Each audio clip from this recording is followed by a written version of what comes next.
नमित और शिवानी की शादी को आज 20 साल पूरे हो गए थे, लेकिन शिवानी ने आज तक खुद को इतना बेबस कभी महसूस नहीं किया था। सब कुछ होते हुए भी शिवानी को ना जाने किस बात का गम था। शिवानी को सब कुछ मिल गया था जो उसने चाहा था, लेकिन कहीं ना कहीं कुछ कमी थी जो उसको खल रही थी, और वो कमी थी नमित की। नमित के साथ की शिवानी एक छोटे शहर से आई थी और उसे इस शहर के नए तौर तरीके खूब रास आ रहे थे, लेकिन कहीं ना कहीं नमित की तनख्वाह कम पड़ रही थी उसकी ख्वाहिशें पूरी करने में। पर नमित खुश था अपनी छोटी सी गृहस्थी में। 20 साल पहले जब शिवानी को देखने नमित आया था तो उसने कहा था कि उसके ऑफिस वाले लोग बहुत पार्टियां करते हैं, लेकिन उसको ये सब पसंद नहीं है। वो एक छोटी सी प्यारी सी जिंदगी की ख्वाहिश करता था। शिवानी को तब तो उसकी सादगी बहुत पसंद आई थी और उसने झट से शादी के लिए हाँ कर दिया था। शिवानी जब शादी करके नमित के साथ रहने लगी तो कुछ दिन तक सब ठीक रहा, लेकिन फिर धीरे धीरे सबको देख देख कर शिवानी को लगने लगा कि उनका स्टैंडर्ड सबसे मेल नहीं खाता। अब शिवानी जब भी नमित के साथ कहीं बाहर खाना खाने जाती तो नमित उससे ढेर सारी बातें करता, लेकिन शिवानी हमेशा कहीं खोई रहती थी। नमित को समझ नहीं आ रहा था कि जिस शिवानी से वो मिला था ये वो शिवानी नहीं है। एक दिन नमित ने शिवानी को बैठाकर पूछा कि आखिर तुम्हें क्या हो गया है, तुम ऐसे क्यों रहती हो।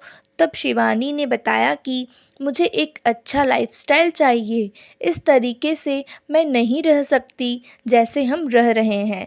शिवानी यही तो हम चाहते थे ना, एक खुशहाल जीवन, और हम खुश हैं, एक दूसरे के साथ हैं, और मुझे लगता है अब हमें फैमिली भी प्लान कर लेनी चाहिए।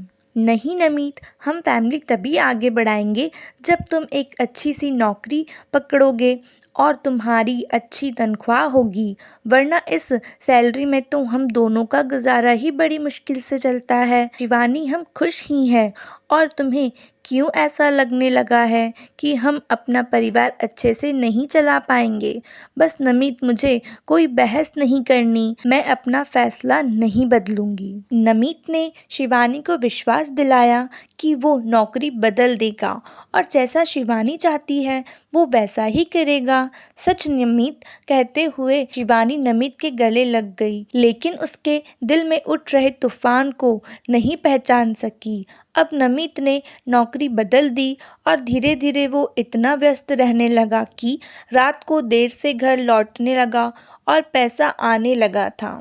शिवानी खुश थी, अब वो एक बेटे की माँ थी, और जो ऐशो आराम उसे चाहिए थे वो सब नमित ने उसे लाकर दिए। उन्होंने बंगला ले लिया था, नौकर चाकर गाड़ी सब था उसके पास। बेटा बड़ा हो गया था और पढ़ने के लिए विदेश चला गया था, और शिवानी इतने बड़े बंगले में अकेले रहने लगी थी। नमित काम के सिलसिले में अक्सर बाहर रहने लगे थे। एक दिन शिवानी अकेली खड़ी अपने गार्डन को देख रही थी तो उसने नमित को फ़ोन किया और पूछा कि आप किस टाइम तक आएंगे। तो नमित ने जवाब दिया कि आज मैं जल्दी घर आ जाऊंगा और हम डिनर साथ में करेंगे। शिवानी खुश हो गई और जल्दी से खाने की तैयारियों में लग गई। खानसामे को उसने खाना बनाने के लिए मना कर दिया और बोली, आज मैं खुद नमित के लिए खाना बनाऊंगी जैसे पहले बनाती थी। आज हमारी 20वीं सालगिरह है और आज मैं नमित को बोलूंगी कि कुछ दिन के लिए ऑफिस से छुट्टी ले लें। 2 घंटे बाद घर की घंटी बजी तो शिवानी ने दरवाज़ा खोला और उन्हें एक गुलदस्ता और गिफ्ट दिया और बोला, सर ने भेजा है आपके लिए। सर को अचानक से मीटिंग के लिए निकलना पड़ा और उनका फ़ोन भी सही नहीं है, तो मुझे बोला है आपको बताने के लिए। शिवानी ने थैंक यू बोला और अंदर चली गई। जब गिफ्ट खोला तो देखा उसमें हीरो का हार था और नीचे पेपर पर लिखा था, सालगिरह मुबारक हो तुम्हारा नमित। तुम मेरे नहीं रहे नमित, तुम मेरे पास ही नहीं हो। और वो रोने लगी। जब वो शीशे के सामने गई तो उसने सोचा कि आखिर यही सब तो चाहा था मैंने, और यही सब मुझे मिल गया।